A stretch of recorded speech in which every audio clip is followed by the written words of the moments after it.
Welcome inside the Patriots Pro Shop at Patriot Place. I'm Mike Petraglia, joined as always by Patriots expert columnist for WEEI.com, Christopher Price. All right, Chris, this is a game most of the NFL has been looking forward to. I know everybody in New England has been looking forward to it. It's the game you have been really setting your sights on because everybody wants to know, are these Patriots good enough, Tom Brady and all, to go into Lambeau Field and take on the hottest team besides themselves in the NFL, the Green Bay Packers, led by Aaron Rodgers? What are the keys to coming away with a win? Well, first of all, you're not too far removed from calling this a Super Bowl preview. I think these are the two best teams in the NFL right now. They're the two hottest teams in the NFL right now, and I think they are both at the top of their games. I think, first of all, Patriots need to hang in early. We've talked a lot over the course of the year about quick starts and the importance of quick starts and really kind of seizing that energy and seizing control of the ball game out of the gate. It's absolutely vital this time around because the Packers are a really good team early on. If you get them in a dogfight, if you're able to run the ball consistently against them, if you prevent the Packers from making you one-dimensional, you can win this ball game. If you're able to lean on the running game. The other thing, too, is obviously containing the Rodgers to Nelson combination. That's absolutely vital. Nelson is the number one go-to guy for this passing game. He is the guy who moves the chains for this Green Bay offense. All right, Bill Belichick naturally spoke very highly of Aaron Rodgers, but what I found interesting here on Wednesday when Belichick was done raving about him, he's great, he's this, he's that, he keeps his vision down the field, which obviously he does because he has a great receiving core. He can throw accurately on the run. But at the very end of it, Chris, he just said, he's just great, and shook his head like this. Almost saying as if, I don't know how in the world, realistically, we think we're going to stop them when he has the ball. You try and slow him down, and I think you take a little bit of a page out of the old playbook when, defending Peyton Manning. And the best way to beat Peyton Manning was to keep him off the field for the longest time. I think the Patriots need to rely on that running game, and they need to put together some extended drives, some 7, 8, 9 play drives, take large chunks of time off that clock to keep Rodgers off the field. That's really step one in the whole process if you're talking about taking Aaron Rodgers out of the ballgame. Well, and obviously, Chris, that is why they went out and got LeGarrette Blount, because Jonas Gray, all alarm joke and iPhone jokes aside, you can't rely on a guy that hasn't had many NFL snaps, had one incredibly productive game against the Indianapolis Colts. You need depth, and you need depth in terms of power running backs who can carry the ball in cold weather. It will be cold on Sunday in Green Bay. There's a chance of a flurry or two, as there always is in a late game in Green Bay. But you want that kind of depth, so you have LeGarrette Blount and you have Jonas Gray. I think the thing, too, is if the stage gets too big for Gray at some point, Blount is a good fullback guy. I think you're going to see them mix it up a little bit. I wouldn't be surprised to see, either both of them get between 10 and 15 carries. This does set up to be a good week for the running game as opposed to last week against Detroit, where they really didn't run the ball. Of course, it made a lot of sense going up against the number one run defense in the league. You don't want to kind of play to their strengths. If you're looking for a vulnerability in the Green Bay defense, it's probably their run defense. That and an inability to slow down really good tight ends. And so this sets up to be another sizable week for Rob Gronkowski possibly. I find that interesting you say that because the Packers defense, I think for years now, Clay Matthews is the first name that comes to mind. How is he playing this year? How has his style evolved over the years? It's more of a pass rush, at least as it stands right now. Talking to some people in Green Bay, there's a fear that they don't have anyone who can run with Rob Gronkowski.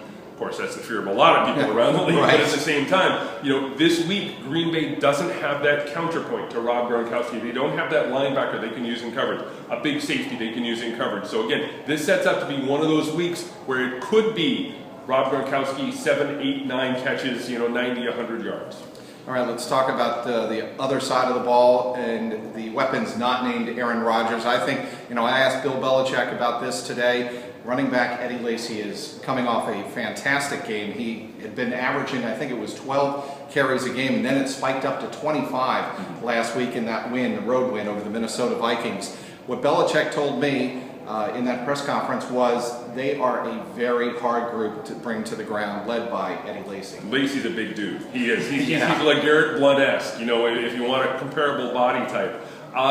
He's also, the interesting thing for me about Lacy is you look at him and he's a big dude, but he also brings some value in the passing game as well. Belichick mentioned that as well. Exactly. He's got a bit of a multi-dimensional feel. I mean, you're not talking about Shane Vereen, but at the same time, he's a guy you have to watch coming out of the backfield. He's got a pretty good set of hands.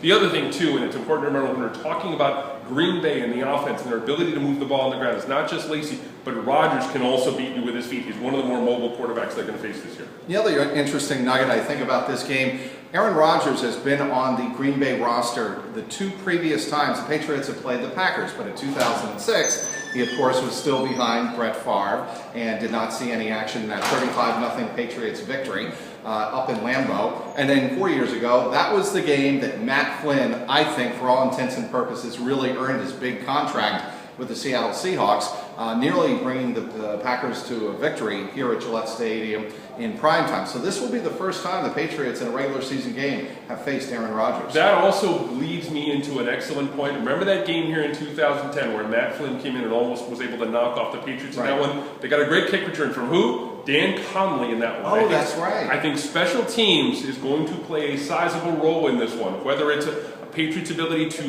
make a play or Green Bay's ability to keep New England in check. New England special teams has really distinguished themselves over the last 3, 4, 5 games. Danny Amendola had the big kick return last week. Julian Edelman had a big return the other week as well, and had another one against the Lions called back because of a penalty. You're looking at a special teams unit that is among the best in the league right now. They're a difference maker, and they're I think, a positional grouping to watch this Sunday against Green Bay. All right, let's follow up the Patriot on some things that happened on Sunday. The Patriots are in the bubble. Obviously, we have inclement conditions. There's a big storm coming through, a nor'easter coming up the New England coast.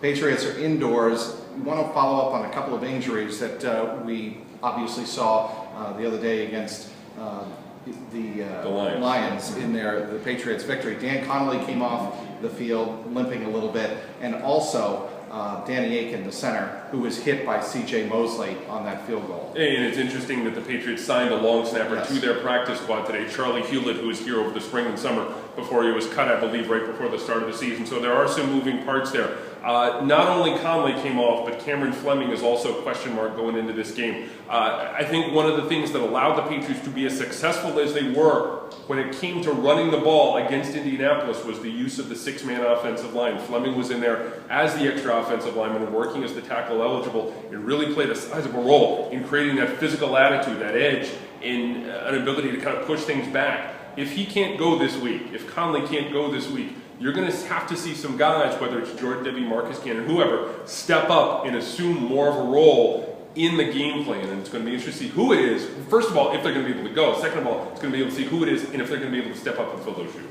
It is a walkthrough. Brandon LaFell, after the game against the Lions the other day, said he was fine. His left shoulder was just a little banged up, nicked up, but he should be fine. So we'll take his word for it on that. So what happens on Sunday in Green Bay? Do the Patriots make it 8 in a row, or does Green Bay get the upper hand in the Super Bowl could-be preview? The Patriots are playing as well as anyone in the league right now. 7 straight wins. Gronkowski's at the height of his powers. The defense is taking down elite quarterbacks week after week after week. But going into Green Bay is an awful tough order for anyone, especially at this time of year. With Green Bay playing as well as they are at home, I think Green Bay wins this thing just barely in a shootout, like 38-35. All right, happy Thanksgiving. Any big plans, Chris? I'm going to be spending some time down at Cape Cod. All right, and I will be spending time as well with the family. We wish all of you out there, the loyal followers of myself, Chris, and Ryan Hannibal on WEEI.com, a very happy and safe 2014 Thanksgiving. Inside the Patriots Pro Shop here at Patriot Place, for Christopher Price, I'm Mike Petraglia, WEEI.com.